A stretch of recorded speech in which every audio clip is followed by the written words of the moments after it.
샬롬. 지난 한 주간도 평안하셨는지요? 요즘은 자고 일어나면 한 주가 빨리 지나가는 것 같습니다. 저보다 더 빨리 한 주가 돌아오시는 분들도 계실 것입니다. 옛말에 세월이 나이만큼 달려간다는 말이 있듯이 20대는 20km로, 30대는 30km로, 40대는 40km로, 50대는 50km로, 60대는 60km로, 70대는 70km로, 80대는 80km로, 90대는 90km로 흘러간다고 합니다. 이렇게 빨리 흘러가는 세월 속에서 일곱 교회를 통하여 우리의 믿음을 돌아볼 수 있다는 것은 행복이요 축복인 것 같습니다. 오늘도 여러분들의 댓글과 함께 7강의 문을 열도록 하겠습니다. 하나님께 간구하는 내용의 댓글들입니다. 소마나 교회를 보면서 믿음 외엔 구할 것이 없음을 오직 믿음, 오직 예수, 날마다 참 믿음의 고백이 되길 기도합니다. 두 번째 댓글입니다. 칭찬받은 성원아 교회의 역사적인 사실을 잘 알게 해 주셔서 감사합니다. 알곡과 쭉정이를 가르시려고 환난을 허락하신다는 말씀도 은혜가 됩니다.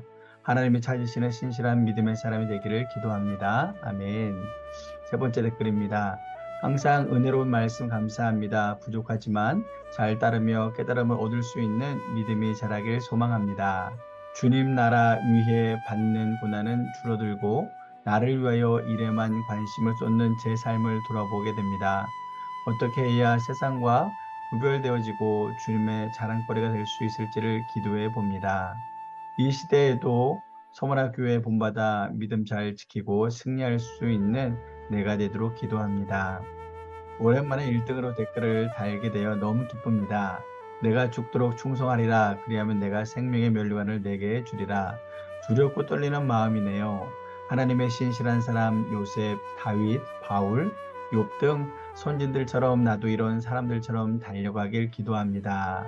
이렇게 하나님 앞에 기도를 드리는 댓글들이 있었습니다. 이번에는 다짐에 대한 댓글입니다. 이 세상의 부와 권력을 따르지 않고 서로 사랑으로 섬김으로 돕고 주님만 섬기고 사랑하는 칭찬받는 성도 되기 위해 노력하겠습니다. 서머나 교회처럼 신실한 교회에 죽도록 충성할 수 있는 교회, 환난 중 어려움 속에서도 견디어 칭찬받는 교회, 영적으로 부유한 교회가 빛과 소금 교회가 되고 바로 내가 될 수 있도록 기도하며 살기를 소망합니다. 세 번째입니다. 서머나 교회의 칭찬이 우리 빛과 소금 교회와 가정과 개인에게 있도록 신실하고 충성된 일꾼으로 살겠습니다. 이렇게 다짐의 댓글을 달아주셨습니다. 바람의 댓글입니다. 고난 중에도 흔들리지 않고 지금까지 지켜낸 서머나 교회. 저 또한 끝까지 믿음 지켜 예수님께 잘했다 칭찬받고 싶습니다. 그러한 소망으로 오늘도 주어진 것에 감사하며 파이팅입니다. 정말 파이팅입니다. 다음 댓글입니다. 환난과 궁핍 중에도 믿음을 지킨 서머나 교회의 성도들을 본받고 싶습니다. 환난은 인내를, 인내는 연단을, 연단은 소망을 이루는 줄 알미로다.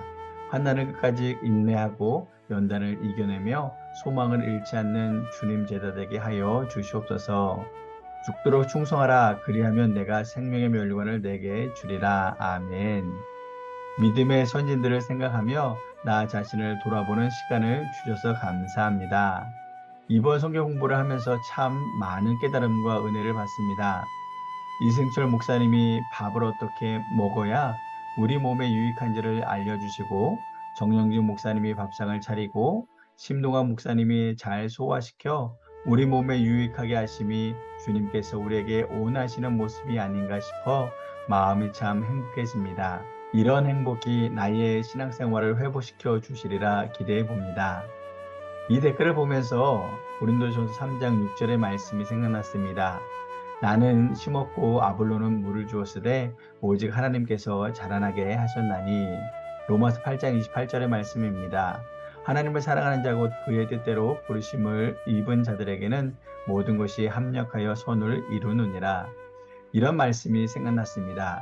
우리 하나님은 좋으신 하나님이십니다. 마지막 댓글입니다. 서머나 빌라델비아 교회처럼 우리 빛과 소금 교회가 되고 우리도 신실한 성도 되길 원합니다. 댓글에 은혜가 됨을 감사드립니다. 마지막 댓글처럼 여러분들이 달아주시는 댓글이 저와 함께 강의를 듣는 분들에게 은혜를 주고 있습니다. 댓글에 감사드리며 이번 주도 많은 댓글 부탁드리겠습니다. 그럼 7번째 버가모 교회 강의를 시작하도록 하겠습니다.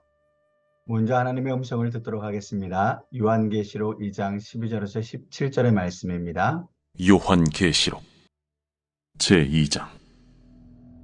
버가모 교회의 사자에게 편지하라. 좌우에 날선 검을 가지신 이가 이르시되, 내가 어디에 사는지를 내가 아노니 거기는 사탄의 권자가 있는 데라. 내가 내 이름을 굳게 잡아서 내 충성된 증인 안디바가 너희 가운데 곧 사탄이 사는 곳에서 죽임을 당할 때에도 나를 믿는 믿음을 저버리지 아니하였도다. 그러나 네게 두어 가지 책망할 것이 있나니 거기 네게 발람의 교훈을 지키는 자들이 있도다. 발람이 발락을 가르쳐 이스라엘 자손 앞에 걸림돌을 놓아 우상의 제물을 먹게 하였고 또 행음하게 하였느니라. 이와 같이 네게도 니고라당의 교훈을 지키는 자들이 있도다. 그러므로 회개하라. 그리하지 아니하면 내가 네게 속히 가서 내 입의 검으로 그들과 싸우리라. 귀 있는 자는 성령이 교회들에게 하시는 말씀을 들을지어다. 이기는 그에게는 내가 감추었던 만나를 주고 또 흰 돌을 줄 터인데 그 돌 위에 새 이름을 기록한 것이 있나니 받는 자밖에는 그 이름을 알 사람이 없느니라.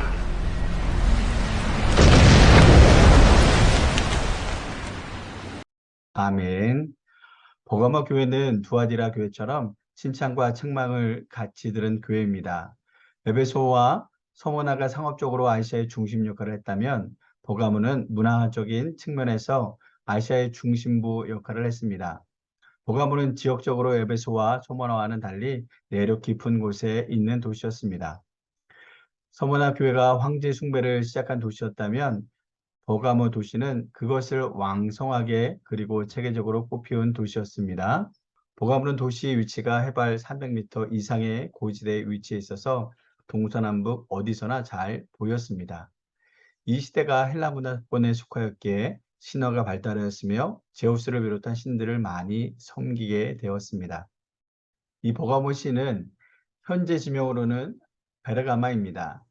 이 명칭을 살펴보면 이중 결혼 또는 결혼산이라는 뜻을 가지고 있으며 버가모의 헬라어 페르가모는 페르와 가모스의 합성어로서 이중 결혼을 의미합니다. 가모스의 혹은 감은 연합하다의 의미로 세상 권력과의 합치를 뜻합니다. 서머나가 황제 숭배의 씨를 뿌리고 싹을 낸 도시라면 버가모는 황제 숭배의 꽃을 피운 도시입니다. 요한계시록에서 나오는 버가모 교회의 서신을 쉽게 이해하기 위해서 고대 버가모의 특징들을 알아보도록 하겠습니다. 버가모는 소아시아에서 가장 장관인 헬라풍 도시였습니다. 서머나 지금의 이즈미르에서 북쪽 80km 지점에 자리 잡고 있습니다. 에게로부터는 24km 정도 떨어진 내륙에 위치한 도시였습니다. 버가모시의 위치는 매우 인상적이었습니다. 버가모의 성체는 가이고스 강의 두 지류 셀레누스와 게디우스의 중간에 있는 약 390m 높이의 가파른 산 위에 세워졌으며 이 도시는 외적에 대한 강력한 방어력을 갖춘 천연 요새였습니다. 버가모는 뛰어난 도시 계획 때문에 소아시아에서 가장 헬라풍 색채가 풍기는 도시였습니다. 버가모는 2세기의 의사 갈레노스의 출생지이며 아스클레피오스의 예배로 알려져 있으며 그 신전과 약학교회는 각지로부터 내방자가 끊일 사이 없었습니다. 고대 페르가몬 왕국에 있던 지역과 일치하며 페르가몬 왕국의 광대한 유적이 아직까지도 남아 있습니다. 현대의 베르가마는 로마 시대의 도시 유적에 자리 잡고 있으며 한편 고대 그리스 시대의 도시 유적은 그 성체와 함께 베르가마 강 건너 북동쪽 계단식으로 비탈이 진 높은 산 위에 있습니다. 또한 서쪽 변두리에도 그리스 시대 유적이 있습니다. 베르가마에 있는 고고학 박물관에는 구석기 시대에서 비잔틴 시대에 이르는 현지 유물들이 소장되어 있습니다. 두 번째, 버가모는 로마 제국 시대의 아시아의 수도였습니다. 이 도시가 역사에 등장하기 시작한 것은 알렉산더 대왕 등장 이후부터입니다. 알렉산더 대왕이 사망하자 그의 부하 대장인 리시마쿠스는 버가모가 해발 350m 구릉에 위치해 천연적 요새에 있음을 깨닫고 산의 정상에 성을 쌓고 아크로폴리스를 형성하였습니다. 아크로폴리스는 큰 도시라는 뜻입니다. 리시마쿠스가 죽자 버가모 왕국이 만들어졌고 이후 버가모는 로마 시대를 거쳐 비잔틴 시대에 이르기까지 산업과 무역의 중심지로 그리고 문화와 의학의 도시로 번영하였습니다. 로마 제국 시대에는 아시아의 수도로서 최대한 번영하였습니다. 그러나 그 후 지진과 전염병으로 인구가 줄어들고 로마 제국의 아시아 수도가 에베소로 옮겨지면서 차차 쇠퇴의 길을 걷기 시작했습니다. 버가모는 유메네스 도서관이 있었습니다. 베르가모에 가면 시가지 북동쪽 높은 산꼭대기에 자리 잡은 천연 요새 아크로폴리스가 한눈에 들어오는데 여기에는 베르가모 왕궁, 석빙고와 같은 음식 창고, 멀리서 식수를 끌어들여 저장한 저수장, 유메네스 2세가 지은 알렉산드리아 다음으로 컸다는 유메네스 도서관이 있고 가파른 언덕바지에 만들어진 노천극장, 소나무 숲이 우거진 제우스 신전 등을 볼 수 있습니다. 주전 1세기경 알렉산드리아의 도서관이 화재로 크게 손상을 입었습니다. 이때 클레오파트라 여왕은 매우 상심했고 이 사실을 알았던 로마 장군 마르쿠스 안토니우스는 군대를 동원하여 버가모 도서관의 장소를 알렉산드리아로 옮겼다고 합니다. 한때 20만 권 장소를 자랑하던 버가모 도서관이었습니다. 현재 도서관 건물 자리가 남아 있습니다. 그리스 시대 이 도서관은 알렉산드리아 도서관 다음으로 큰 도서관이었습니다. 버가모 도서관은 도서 수집방이었던 유메네스 왕의 후원으로 크게 팽창했습니다. 알렉산드리아 도서관에서는 버가모 도서관이 커지는 것을 우려하여 이곳에 파피루스 수출을 금지시켰다고 합니다. 그래서 버가모 사람들은 파피루스를 대체할 새 서사용지를 만들어낸 것이 양피지였습니다. 양의 가죽을 펴서 늘린 다음 표백 건조하면 훌륭한 필사 재료가 되었습니다. 이를 버가멘이라고 불렀습니다. 이 말은 라틴어를 거쳐서 영어의 파치먼트가 되었습니다. 버가모 도시가 생긴 후 버가멘이라는 새로운 물질을 발명했던 대단한 도시였으며 이곳은 당시 로마 제국의 행정 수도로 사용되었습니다. 종합 의료시설 아스클레피움이 있어 소아시아 의료 중심지였습니다. 또 이곳 시가지 서쪽 외곽지대에는 로마 황제 하드리아누스 때 지은 당시 최대의 방대한 종합 의료시설 아스클레피움이 있었습니다. 이곳은 BC 4세기부터 그 후 AD 400년대까지 약 800년간 소아시아에서 의료 중심지 역할을 하였습니다. 로마 황제 카라칼레도 이곳에 와서 치료를 받았는데 이곳에 대한 감사의 표시로 황제는 거의 5천 명을 수용할 수 있는 대형 야외 원형극장을 만들어 주었습니다. 이곳의 치료 방법은 약물요법 이외에 정신요법, 일광욕, 운동요법, 맨발걷기요법, 음악요법 등을 사용했다고 합니다. 사단의 권좌 하드리아누스 신전이 있었습니다. 또한 로마 황제 도미시아누스의 신전과 함께 계시록 2장 13절에서 말하는 사탄의 권자로 추정되는 하드리아누스 신전이 이곳에 있습니다. 붉은 벽돌로 지은 이 건축물은 밑으로 셀리누스 강이 흐르도록 설계되었습니다. 본래 2세기의 이집트 신인 세라피스를 위해 지은 것이어서 세라피스 신전이라고도 합니다. 신전의 규모는 가로 100m, 세로 260m에 이르고 높이도 20m에 달해 그 규모가 대단하였으나 지금은 건축물의 벽체만 남아 있습니다. 비잔틴 시대의 국교가 기독교로 채택된 후 내벽을 쌓아 교회로 개조하여 사도요한 교회가 되었습니다. 내가 어디에 사는지를 내가 아노니 거기는 사탄의 권세가 있는 데라. 내가 내 이름을 굳게 잡아서 내 충성된 증인 안디바가 너희 가운데 곧 사탄이 사는 곳에서 죽임을 당할 때에도 나를 믿는 믿음을 저버리지 아니하였도다. 사탄의 권세답게 버가모에는 많은 신전이 있었습니다. 버가모 교회는 안디바가 믿음을 지키다가 당당히 순교했으나 발람과 니골라당이 그릇된 교훈에 빠진 자들도 있었습니다. 신데레 왕 제우스, 술의 신 디오니소스, 전쟁과 지혜의 신 아테나, 오곡과 축목을 풍성케 해주는 신 데메테르, 의리의 신으로 병자들이 치료받기 위해 경배하는 신 아스클레피오스, 태양신 세라피스, 로마 황제 신전이 있었습니다. 아스클레피오스의 상징이 뱀인데 이 상징은 오늘날도 의료의 상징이 되어 병원, 구급차 등에 그려져 있는 것을 보게 됩니다. 이처럼 버가모는 우상 숭배의 중심지가 되었습니다. 버가모 교회의 역사를 살펴보도록 하겠습니다. 바울 사도가 에베소에 머물면서 복음을 전할 때 버가모는 그리스의 제우스 신전, 디오니소스 신전, 그리고 아데나 신전과 함께 전 아시아의 로마 황제 숭배의 중심지였습니다. 이런 신전에서 버가모 주민들은 황제 숭배와 함께 로마 제국에서 충성을 다짐해야 했습니다. 사도 바울과 요한을 통해서 복음을 받아들인 소수의 그리스도인도 로마 제국의 황제를 주와 하나님으로 예배하도록 강요받았습니다. 버가모 교회의 최초의 감독은 사랑하는 가이오였습니다.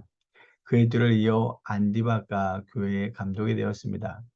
안디바는 치과 의사였고 후에 순교를 당하였습니다. 또한 버가모에서는 이단들의 활동이 끊이지 않았습니다. 교회에 대한 로마 제국의 정치적인 압력도 계속되어 3세기경 데시안 황제 때 3명의 기독교인들이 원형 경기장에서 맹수의 밥이 되기도 했습니다. 교회의 역사가 요세푸스는 아가토도루스와 아가토니케 자매가 영광스러운 신앙 고백들을 하고 순교당했다고 기록하고 있습니다. 716년, 717년에 버가모는 칼리프였던 술레이만의 형제 마셀라마에 의해 포위되어 대파되었습니다. 그 버가모의 기독인들은 점차 줄어들었습니다. 19세기 초 오스만 터키족에 의해 정복된 후에는 교회도 회교 사원으로 바뀌었습니다. 특히 1453년 비잔틴 제국의 수도 콘스탄티노플이 오스만 터키족에 넘어간 뒤에는 소아시아 전역에 있는 많은 교회가 회교 사원으로 변하고 말았습니다. 버가모 교회의 영적인 교훈. 버가모 교회는 칭찬과 책망을 같이 받은 교회입니다. 오늘 말씀을 이렇게 시작합니다.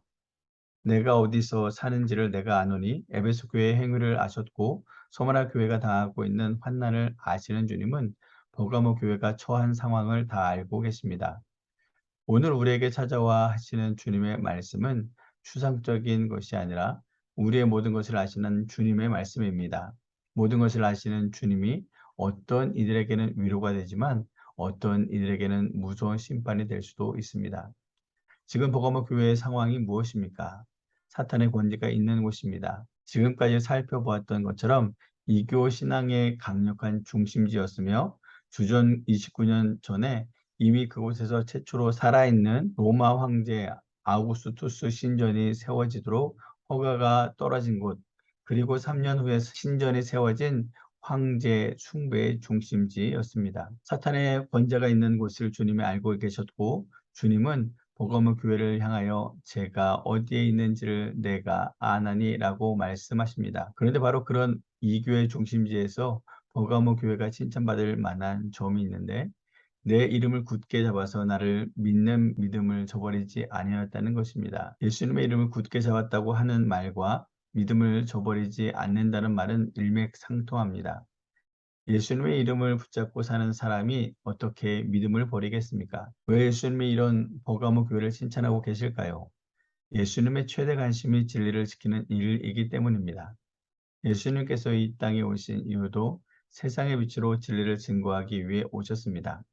예수님이 진리고 진리만이 하나님이 누구신지를 드러내는 최고의 방법이기 때문입니다. 우리가 하나님을 전한다고 하면서 빛으로 진리로 살지 못한다면 그 하나님은 보이지 않습니다. 그러므로 성도들에게 진리는 결국 양보할 수 없는 것입니다. 진리는 나뉘거나 타협할 수 있는 것이 아닙니다. 선택 가능한 것이 아닌 결단의 문제입니다. 우리가 예수님을 알기 때문에 타협할 수 없는 유일한 행동이 진리를 드러나게 하는 것입니다. 그리고 그 증거로 안디바가 진리를 지키다 죽임을 당했습니다. 기독교인으로 알려진 그는 총독 앞에 소환되었습니다. 총독 공간이 버가모에 있었습니다. 당시 총독은 정치적인 지도자일 뿐 아니라 황제 숭배의 제사장 역할을 하는 사람입니다.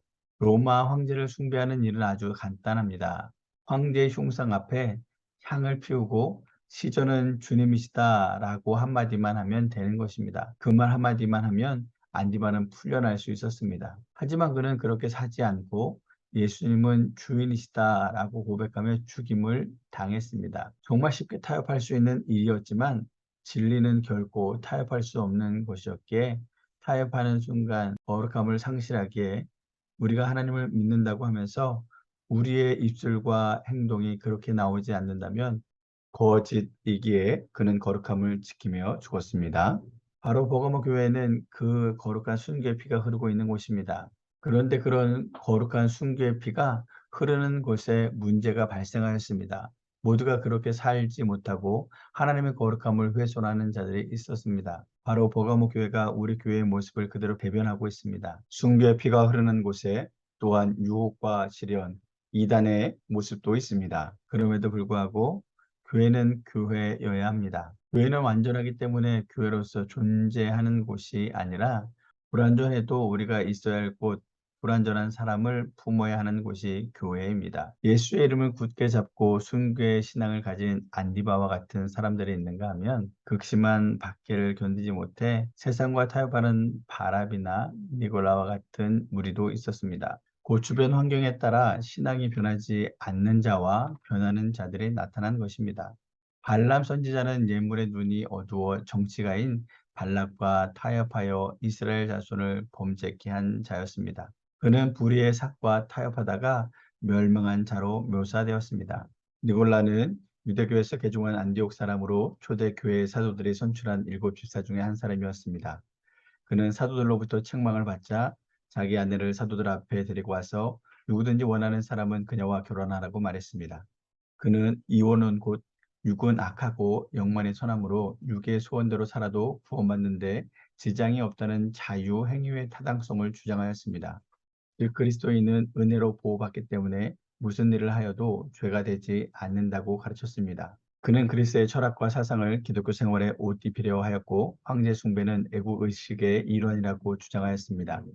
따라서 니골라 등은 그리스 신과 로마 황제 숭배에 참여하고 신당의 승려들과 성관계를 맺는 등 문란한 생활과 가르침으로 사단의 종파로 간주되었습니다. 버가모 교회의 문제는 바로 그러한 발람과 니골라당의 교훈을 지키는 자들이 있다는 것이고 이들은 우상의 제물을 먹고 행음하는 죄를 범하였습니다. 여기서의 행음이란 영적인 음란 행위 곧 이방의 우상과 타협하는 것을 의미합니다. 복음의 진리는 결코 세상과 타협되어서는 안 되며 복음 그대로 지켜져야 합니다. 하나님의 말씀은 다른 교훈과 섞였을 때 교회가 급속히 타락하는 것이 역사적인 사실입니다. 극심한 시련과 박해가 있다 하더라도 안디바와 같은 순교의 신앙으로 교회의 순교를 지켜야 합니다.